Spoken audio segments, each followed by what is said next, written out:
À Brest, nous prenons en charge des pathologies pédiatriques et des pathologies adultes, les enfants qui ont des malformations cervico-faciales, crânio-faciales, des adultes qui ont des cancers de la tête et du cou.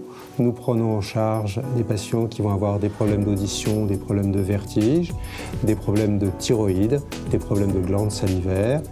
La particularité de l'ORL est d'être une spécialité médico-chirurgicale, à savoir que l'examen clinique est fait par un ORL, les examens complémentaires sont faits par des ORL ou des infirmières qui travaillent sous la direction des ORL et la chirurgie est réalisée par les ORL.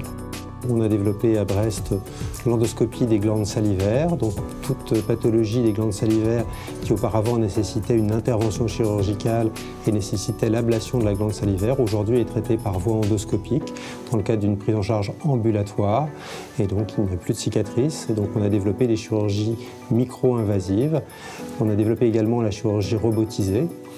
Et très probablement, dans un avenir plus ou moins proche, on pourra proposer des traitements à type de thérapie génique pour la surdité, ce qui évitera aux gens de porter des appareils auditifs.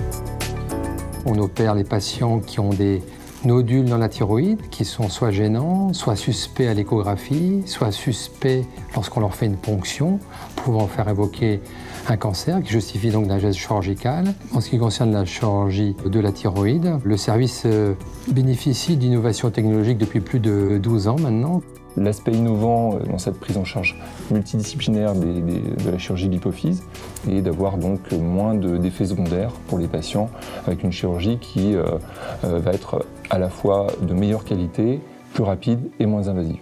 Pour le patient, de façon très simple, c'est des soins post-opératoires plus légers, moins douloureux, avec une récupération plus rapide. Donc surtout, pour le neurochirurgien, une voie d'abord qui va être plus efficace pour pouvoir mieux prendre en charge la tumeur et donc, in fine, avoir un meilleur résultat endocrinien. L'ORL, c'est aussi une affaire d'équipe. Chaque médecin senior a sa surspécialité. Ce qui me tient à cœur, c'est que nous mettions régulièrement à jour nos connaissances de manière à offrir la meilleure qualité des soins possibles aux patients que nous prenons en charge.